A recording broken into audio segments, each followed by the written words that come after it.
Hi guys, আসসালামু আলাইকুম। আজকের রেসিপি হাঁসের মাংস ভুনা। আপনাদের সামনে আমি আজকে রাজহাঁস ভুনা করেছি। এটা আমি দেখাবো। এটা রাজহাঁসের মাথা। রাজহাঁস কিভাবে হাতে মাখিয়ে ভুনা করতে হয় আপনাদের আমি দেখাবো। আজকের রেসিপি স্পেশালি রাজহাঁস রান্নার রেসিপি। আমি এইখানে গিলা কলিজা নিয়েছি রাজহাঁসের, পেঁয়াজ কুচি করে নিয়েছি, হাতে মাখিয়ে রান্না করে দেখাবো। পরিমাণ মতন শুকনো মরিচের গুঁড়া নিয়ে নিলাম, হলুদের গুঁড়া নিয়ে নিলাম, জিরার গুঁড়া নিয়ে নিলাম, লবণ পরিমাণ মতন,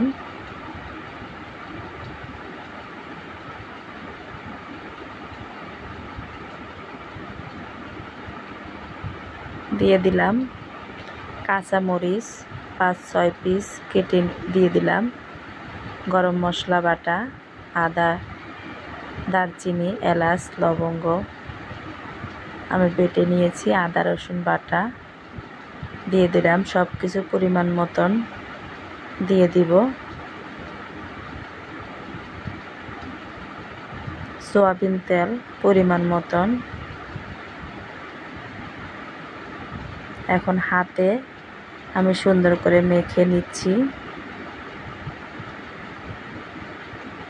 হাতে মাখানো মাংসর স্বাদটা অনেক টেস্টি হয়, অনেক ভালো আসে। আপনারা সবাই চেষ্টা করবেন হাতে মাখিয়ে হাঁসের মাংস, গরুর মাংস, দেশি মুরগি ভুনা করার জন্য। দেখবেন টেস্টটা আগের যুগের মা চাচিদের মতন আসবে ইনশাল্লাহ। আগে মা চাচিরা যখন মাংস রান্না করত, ঝোল দিয়েও 2 থাল ভাত খাওয়া যেত। ওইভাবে রান্না করার চেষ্টা করেন, দেখবেন ইনশাল্লাহ তরকারি অনেক মজা হবে। আমি সম্পূর্ণ মেখে নিচ্ছি।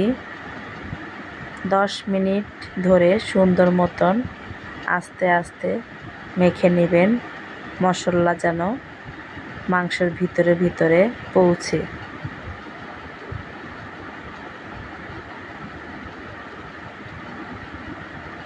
আমার মাখানো হয়ে গেছে। এখন পরিমাণ মতন হালকা পানি দিয়ে দিলাম, দারচিনি, এলাচ, লবঙ্গ দিয়ে দিলাম। এখন চুলায় বসিয়ে দিয়েছি। মাংসটা কষে ঝোল শুকিয়ে গিয়েছে, দেখেন কি সুন্দর তেল বেরিয়ে হয়ে এসেছে।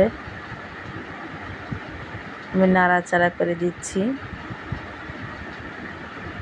কত সুন্দর একটা কালার চলে এসেছে, অনেক লোভনীয় লাগছে দেখতে।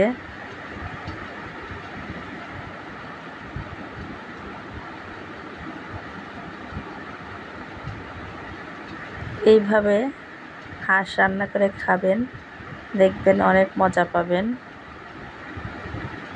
আমার হাঁসের রান্নাটা কমপ্লিট হয়ে গেছে। দেখতে যেমন সুন্দর হয়েছে, খেতেও তেমনই সুস্বাদু হয়েছে। এইভাবে মাখা মাখা ঝোল রাখলে হাঁসের মাংসটা খেতে অনেক দারুণ লাগে। দেখেন কত সুন্দর একটা কালার এসেছে। এই যে মাখো মাখো ঝোল অনেক সুন্দর হয়েছে। সবাই ভালো থাকবেন, সুস্থ থাকবেন। আল্লাহ হাফেজ।